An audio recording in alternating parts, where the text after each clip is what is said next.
नमस्कार दोस्तों। आज हम पढ़ेंगे हमारा forces acting at a point chapter में नेक्स्ट कंसेप्ट, और ये हमारा बनेगा दैट इज टॉपिक नंबर 4। देखिए, मैं आपको टॉपिक वाइज चैप्टर की स्टडी करा रहा हूँ। टॉपिक वाइज करने का सबसे ज्यादा बेनिफिट क्या होता है कि आपकी स्टेटमेंट कुछ भी बदल जाए, आप अपने क्वेश्चंस को टॉपिक के कंसेप्ट वाइज सीख के उसको सिंप्लीफाई कर सकते हैं। मेरा मेन एम आप सबको कंसेप्ट सिखाना है ताकि आप अपने क्वेश्चंस को खुद ट्राई कर सके और अपना आईक्यू लेवल इंक्रीज कर सके। तो देखिए ध्यान से, हमारा नेक्स्ट टॉपिक क्या कहता है। अभी तक तो हमने पढ़ा था force, only two forces acting at a point. आज हमारे पास नेक्स्ट कंसेप्ट क्या है, नाउ थ्री फोर्सेस। और फोर्सेस भी कैसे, coplanar, acting at a point and an equilibrium. और हमारे पास मुझे कंडीशन क्या है, तीन फोर्सेस हैं, एक पॉइंट पे एक्ट कर रहे हैं और इक्विलिब्रियम पोजीशन में है। तो हम उसको किस तरह सिंप्लीफाई कर सकते हैं। तो हमेशा ध्यान रखना, जब कभी भी तीन कोप्लेनर फोर्सेस हो, किसी भी पॉइंट पे हो और वो इक्विलिब्रियम में हो, तो हमारे पास सबसे सिंपलेस्ट रिजल्ट होता है लेमिस थ्योरम। हम लेमिस थ्योरम का यूज करके अपने सभी क्वेश्चंस को सिंप्लीफाई कर सकते हैं। तो दोस्तों, सबसे पहले तो आपको पता होना चाहिए कि लेमिस थ्योरम कहती है क्या। लेमिस थ्योरम यही कहती है, जो एक कंसेप्ट है। लेमिस थ्योरम कहती है if three coplanar forces acting at a point and in equilibrium, कहता है अगर ये कंडीशन हो तो देन एक सिंपल सा रिजल्ट है। कहता है देन ईच फोर्सेस, जो ईच फोर्स होगा, ठीक है, is proportional to, each force is proportional to. अब देखिए, मैं पहले आपको तीन फोर्स दिखाता हूं। हमारे पास कोई तीन फोर्सेस हैं, एक ही पॉइंट पे एक्ट कर रहे हैं। ध्यान से देखते रहिए। ओ हमारे पास सेंटर पॉइंट है, डायरेक्शन ले ली हमने एल एम एन, फोर्सेस ले ली हमने पी क्यू एंड आर। तो तीन फोर्स हो गए आपके पास, और ये एक ही प्लेन में है। प्लेन का मतलब कि हमारे पास एक बोर्ड के ऊपर ही है, ऐसा नहीं है कुछ इसके परपेंडिकुलर लगे। तीन फोर्सेस एक पॉइंट पे लगे। अब हमारे पास क्या है कि जो तीन फोर्सेस हैं, लेट अस सपोज दैट कि ये फोर्स हमारे पास और विद सम एंगल्स, एंगल्स हमारे पास होंगे, one is alpha, other is beta and third one is gamma. ऐसा मैंने इसलिए क्यों माना है कि पी के अपोजिट में अल्फा रख लिया, क्यू के अपोजिट में बीटा रख लिया, आर के अपोजिट में गामा। ये हमारे पास कोप्लेनर फोर्सेस। तो कहता है then each forces is proportional to the sine of the angle, sine of the angle between other two forces,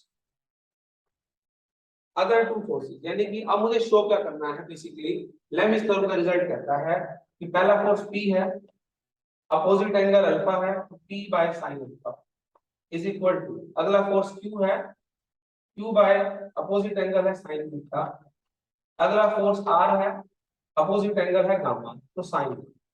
अगर तीन कोप्लेनर फोर्सेस एक ही पॉइंट पे एक्ट कर रहे हैं और वो इक्विलिब्रियम में है, तो लेमिस थ्योरम कहती है ये रिजल्ट एप्लीकेबल होगा। ठीक है, तो सबसे पहले तो हम क्या करते हैं, इस रिजल्ट को ही शो करते हैं, प्रूव करते हैं, क्योंकि कई बार एग्जाम में आपके पास लेमिस थ्योरम का प्रूफ आ जाता है। हम प्रूव करेंगे, उसके बेस पे एक छोटा सा न्यूमेरिकल कर लेंगे, बहुत आसान है।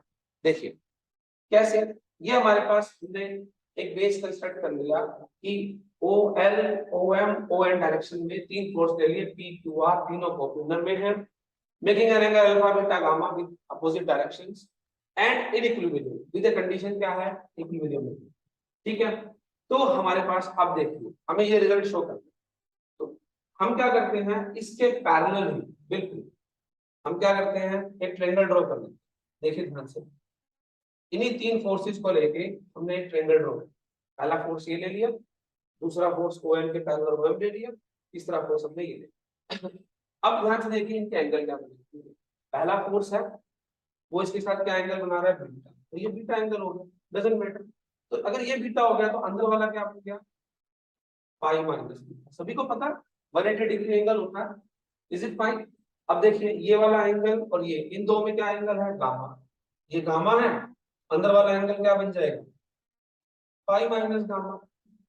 ये वाला एंगल क्या है, अल्फा है, अंदर वाला एंगल क्या हो जाएगा, पाई माइनस अल्फा, क्योंकि 180 डिग्रीज है तीनों के पैरेलल। जैसे जैसे फोर्स थे मैंने इनकी डायरेक्शंस को आगे पीछे कर दिया, बेसिकली इनको बढ़ा दिया, इसको यहाँ बढ़ा दिया, इसके पैरेलल नीचे ले दिया, तो अल्फा बीटा गामा मेरे पास एंगल। अब देखिए ये हमारे पास बन गए ट्रायंगल्स में, इनके हम नोटेशन दे दो, ये बी, ए के साथ अल्फा, बी के साथ बीटा और सी के साथ गामा। तो ये हमारे पास तीन कोऑपरेटिव फोर्सेस के पैरेलल में मैंने ट्रायंगल ड्रॉ कर ली, जिसमें हमारे पास ये रिजल्ट है। अब देखिए अगर ट्रायंगल एबीसी में चलिए, इन ट्रायंगल एबीसी में मेरे पास एक रिजल्ट होता है जिसको मैं बोलता हूँ साइन।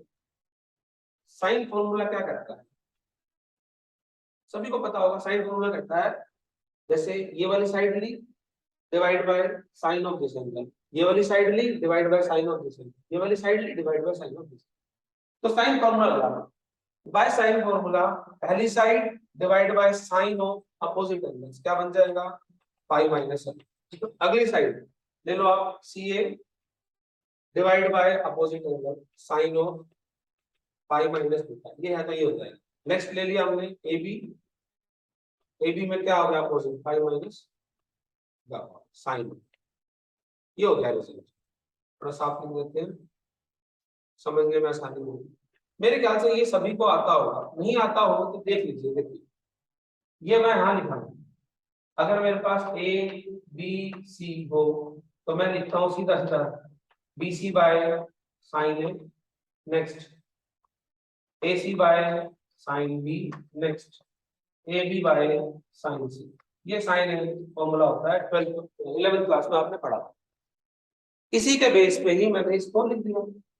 थोड़ा सिंप्लीफाई कर लो, साइन पाई माइनस थीटा क्या होता है, साइन थीटा ही होता है, तो क्या बन जाएगा ये B C by sine alpha, next C A by sine beta, next A B by sine one.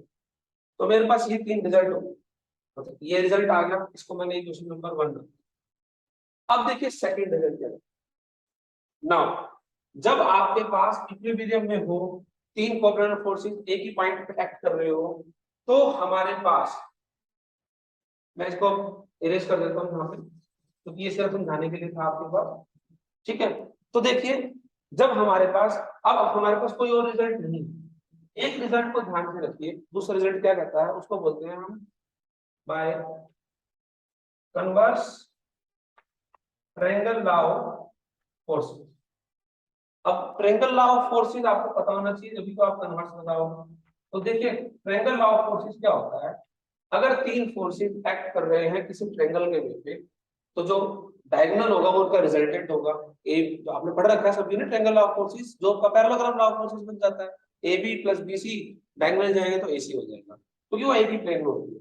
तो कन्वर्स में क्या होगा, कन्वर्स में यही चीज होगी, अगर तीन फोर्सेस आपके पास एक्ट कर रहे हैं इक्विलिब्रियम पोजीशन के अंदर, तो ट्रायंगल लॉ ऑफ फोर्सेस कहता है कि the sides are proportional to their forces। तो साइड्स और ये आपके पास क्या हो जाएंगे, दूसरे के प्रोपोर्शनल हो जाएंगे। तो देखिए पहला फोर्स क्या है P, इज इट फाइन, और प्रोपोर्शनल साइड क्या है BC। अगला फोर्स क्या है Q, प्रोपोर्शनल साइड क्या है Q फोर्स है, उसकी प्रोपोर्शनल साइड क्या है AC, CA। अगला फोर्स क्या है R, प्रोपोर्शनल साइड क्या है AB। तो आपके पास by converse of triangle law of forces the जो sides are proportional to their forces, ये हमारे पास रिजल्ट हो गया by triangle law of forces. ये कब होगा, जब तीन फोर्सेस एक ही प्लेन में एक्ट कर रहे हो, एक ही पॉइंट पे हो और इक्विलिब्रियम में। तो ट्रायंगल लॉ ऑफ फोर्सेस लगे। अब क्या करो, इन दोनों को combine from first and two we get, side cut जाएंगे, क्या बच जाएगा P by sine alpha, Q by sine beta and R by sine gamma. P by BC और BC बाय दिस, तो इन दोनों को कंपेयर करो आपके पास देखो साइड रेशियो हो गया ना, BC BC कैंसिल, तो आपके पास बच जाएगा ये। तो आपके पास रेशियो दीज आर सेम, तो P by sine alpha, Q by sine beta and R by sine gamma, यही आपका लेविस थ्योरम। ये आपको ये ध्यान रखना। तो अब कभी भी हम जाएंगे तो डायरेक्ट ये फिगर बनाएंगे, ये फॉर्मूला लगाएंगे और क्वेश्चन को सिंपलीफाई कर देंगे। तो this is the proof of Lami's theorem. अब देखिए लैमिस थ्योरम तो आपने समझ लिया, ये रिजल्ट हो गया। अब इसके केस पे देखिए छोटा सा न्यूमेरिकल है, छोटा सा न्यूमेरिकल है, अगर आपको वो समझ में आ जाएगा तो आपको सभी न्यूमेरिकल समझ में आ जाएगा। तो घबराने वाली कोई भी बात नहीं है किसी भी न्यूमेरिकल में, आपको सिर्फ न्यूमेरिकल्स को समझना। तो देखिए न्यूमेरिकल क्या कहता है, लेट अस सपोज दैट मैं एक स्टेटमेंट ड्रॉप लिख लेता हूं यहां पे। तो क्वेश्चन की देखिए स्टेटमेंट क्या है, क्वेश्चन कहता है three coordinate forces acting on A particle and in equilibrium, यही चीज होगी। नेक्स्ट कहता है the angle between the first and second is 60 degree, the angle between first and second force is 60 degree. तो बना लो ना तीनों फोर्सेस, क्या दिक्कत है, पहला फोर्स ले लिया आपने, दूसरा फोर्स ले लिया आपने, तीसरा फोर्स ले लिया ठीक है। तो तीन फोर्सेस हैं, इनकी डायरेक्शंस ले लो, P नेक्स्ट की Q नेक्स्ट की R।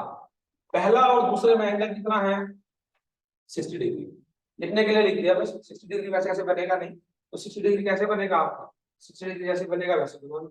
60 डिग्री आपके पास तो ये बन, इज इट फाइन। अब आ जाओ अगले पे, कहता अगला नेक्स्ट में क्या कहता है, and the second and third, second और थर्ड में कितना है 150 डिग्री, तो 150 डिग्री बना लियो। तो कहता है जब सेकंड और थर्ड में 150 डिग्री है तो अपना बताओ, इट्स ऑब्वियस ये नहीं दे रखा नेक्स्ट में नहीं दे रखा आपके पास थर्ड और फर्स्ट में, तो आपको पता है तीनों का सम क्या होता है 360, तो 60 प्लस 150 इसको मान लो x, टोटल हो गया 360, तो x की वैल्यू निकालो, मेरे ख्याल से 150 आ गई, सिंपल। तो थर्ड वाला भी क्या बन गया 150 डिग्री। अब कहता है आपको फाइंड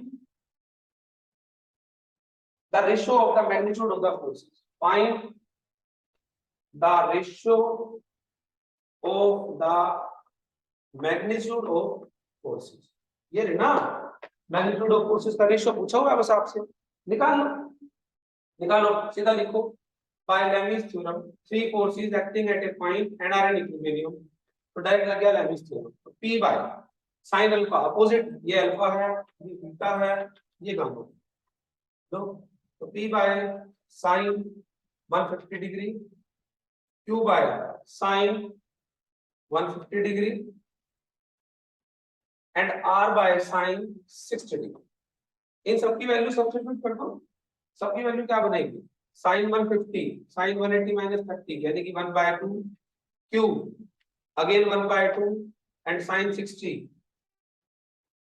is √3/, तो आपके पास 2 कैंसिल हो जाएगा, तो क्या बच गया P/1 Q/1 R/1, तो रेशियो क्या बन गया P ratio Q ratio R is equal to 1:1:3। अगर आपको रेशियो में लिखना है तो रेशियो में ये आ जाएगा, तो ratio of their magnitude is. तो इस तरह से दोस्तों आप अपने सभी क्वेश्चंस को सिंपलीफाई कर सकते हो। अगर आपके पास तीन forces acting at a point given, तो सिर्फ आपको लैमिस थ्योरम लगानी है, ये रिजल्ट लगाना है, प्रूफ हमने कर लिया, आपके पास सभी क्वेश्चंस के रिजल्ट्स आ जाएंगे। अगर आपको दोस्तों ये वीडियो पसंद आई हो, ये लेक्चर समझ में आया हो, तो इसको लाइक करो, सब्सक्राइब करो, शेयर करो। तो thanks for all of you watching this video and appreciating me.